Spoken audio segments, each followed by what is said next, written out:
अस्सलामुअलैकुम प्यारे दोस्तों, ये कहानी एक लड़की की है और ये उसकी शादी का दिन था। जिस तरह शादी के लिए बहुत सारे तैयारी की जाती है और दुल्हन को तैयार किया जाता है, इस लड़की के साथ भी ऐसा ही किया गया और पूरा दिन शादी की तैयारी में गुजरा।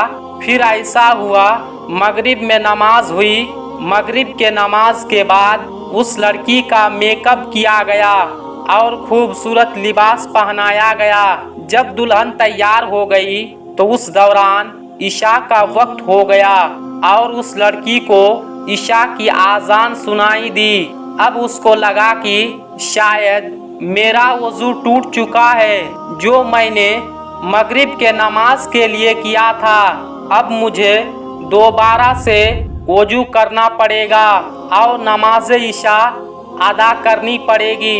वो यही सोचकर वजू करने जा रही थी कि इतने में उसकी अम्मा ड्रेसिंग रूम में आ गई।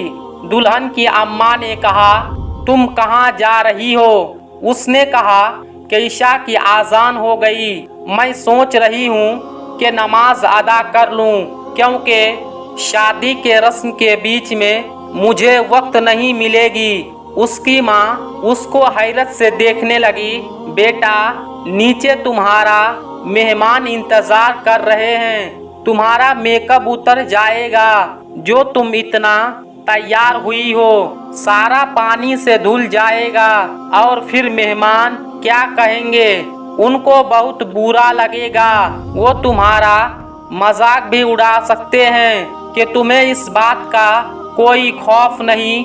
लड़की मुस्कुराती हुई बोली, आप इसलिए परेशान हो रही है कि मैं लोगों के नज़र में खूबसूरत नहीं लगूंगी, लेकिन मैं अपने पैदा करने वाले के नज़र में खूबसूरत बनना चाहती हूँ। और वो वज़ू करने के लिए आगे बढ़ गई। लड़की ने वज़ू किया जिसकी वजह से उसका मेकअप उतर गया। उसे मेकअप के खराब होने का कोई अफसोस नहीं था। उसको इस बात की कोई परवाह नहीं थी कि लोग उसको इस हालात में देखकर क्या कहेंगे। उसे तो सिर्फ अपने रब के सामने सुरखरुख होना था। उसे सिर्फ अपने रब के सामने अच्छा बनना था।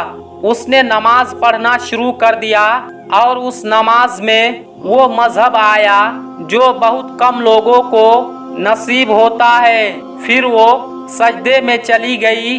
जब उसने आखिरी सजदा किया तो वो उठ ना सकी। आपको जानकर अफसोस होगा, लेकिन खुशी इस बात की होगी कि ऐसा सजदा बहुत कम लोगों को नसीब होता है। लड़की हालत सजदा में अपने खालिक हकीकी से जा मिली। जब उसकी माँ उसको बुलाने के लिए दोबारा ड्रेसिंग रूम में आई तो उसने देखा कि उसकी बेटी की सजदा बहुत लंबा हो चुका है। तो उसको आवाज़ देने लगी जिसका उसने कोई जवाब नहीं दिया। फिर उसके करीब आई, उसको हिलाया तो देखा कि अब वो इस दुनिया में नहीं रही।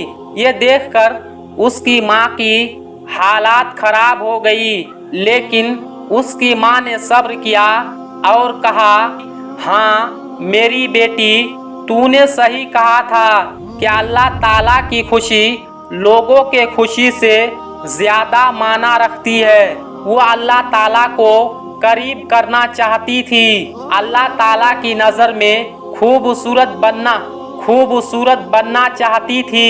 हकीकत यही है कि अल्लाह ताला और उसके हबीब सल्लल्लाहु ताला अलैहि वसल्लम की मोहब्बत ही हमारी ज़िंदगी का और आखिरत का हासिल है। इसलिए हम सबको चाहिए कि अल्लाह ताला की फरमा बरदारी में लग जाए, नमाजों की पाबंदी करे, किसी का दिल ना तोड़े और ना ही किसी को तकलीफ पहुंचाए। दोस्तों, आज के इस वीडियो में बस इतना ही। मिलेंगे हम फिर एक नई वीडियो के साथ। तब तक के लिए अस्सलाम वालेकुम, अल्लाह हाफिज़।